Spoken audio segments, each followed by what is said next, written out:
Now, the government has hit out at the EU, accusing them of double standards following Ireland's pledge to send asylum seekers back to the UK. I love this story. Tensions rose after senior ministers in Ireland threatened to draft emergency laws amid concerns that Rishi Sunak's plan to redirect asylum seekers to Rwanda means people are coming from Northern Ireland into the south because they're dreading being sent to Africa. So Piers Pottinger now is with us, the founder of Europe's biggest PR firm, Pottinger, with a wealth of political experience under your belt as well, Piers. So how is this going to play out for Sunak now? Because it does appear that even the suggestion that Rwanda flights would take off is acting as the deterrent that he hoped that it would, but not necessarily in the interests of Ireland. No, I mean, it's certainly appears to be working in some cases, and some people are put off, and we've seen on news bulletins people, the BBC particularly, interviewing, as they love to do, people trying to get across to this country, and some of them are definitely put off.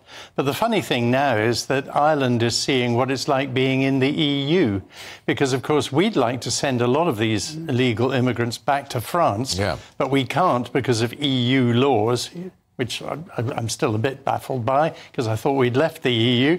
But Ireland, of course, who are in the EU, can't send them back to us. No, and we're refusing to have them anyway. And we don't want them anyway, quite rightly. So even though it's a tragic situation in some cases, it's quite amusing to see the Irish in this predicament. But I do think that even though the Rwanda policy I've never thought would work properly, and we're only talking about a few hundreds of people being flown out there, I do think it's had a little bit of an effect in a key week for Rishi. Yeah.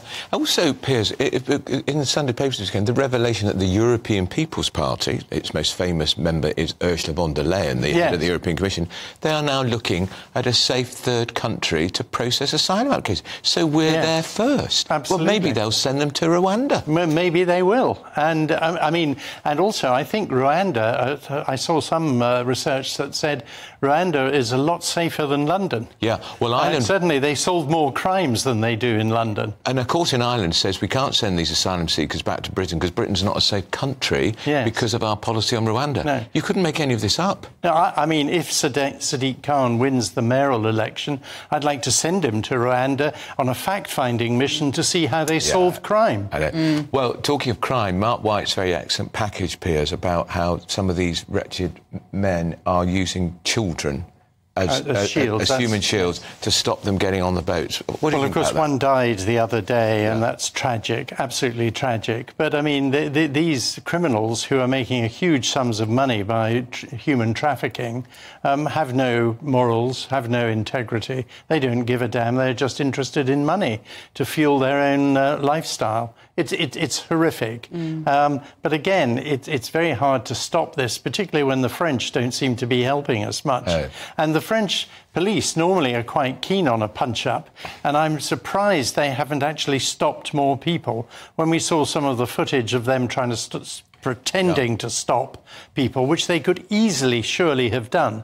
Also, they just puncture the dinghy, stop them floating. Easy. It seems to me that the French are really doing a very poor job, and we ought to be focusing more on getting... It's the one thing the Labour Party have got right on their immigration policy is to say they want to focus more on getting the French to do more. And that, I think, is indeed a worthwhile exercise, if they'll ever do it.